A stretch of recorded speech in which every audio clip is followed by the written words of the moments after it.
You mentioned about hip being one of the most successful replacement surgeries. Are there different kinds of surgery or different kind of implants that you use for hip replacements?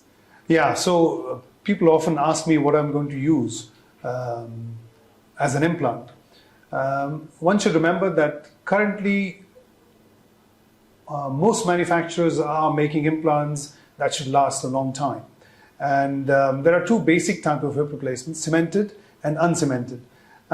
You will find that certain surgeons prefer one to the other.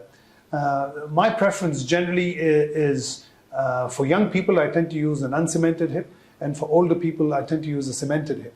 Both give fantastic results. In fact, in the UK, many surgeons use the cemented hip even for young people. What is more important, I think, is the bearing. So we find that in younger people, most surgeons would prefer to use a ceramic hip or a ceramic ball on one side, and either a ceramic socket or a polymer or a polyethylene socket on the other side. So for example, if you see here, we have a ceramic ball, and this can sit within a polymer socket, and this is the most common type of combination that we use for young people to active adults, and even in people in their 60s who are likely to be very active.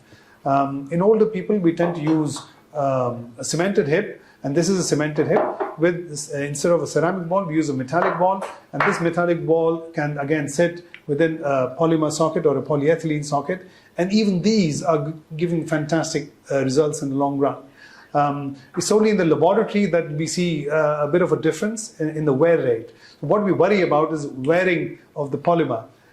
This is not generally a problem when both sides are ceramic. So for example, if you have a ceramic on ceramic joint, and I can demonstrate that here.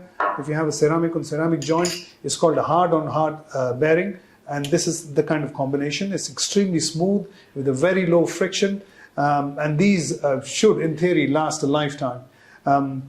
There is a bit of a scare amongst the public and amongst the doctors that ceramics can chip, but I think it really boils down to how good a technique the surgeon has in putting these implants inside. So if your implants are perfectly positioned, then the chipping is not particularly an issue.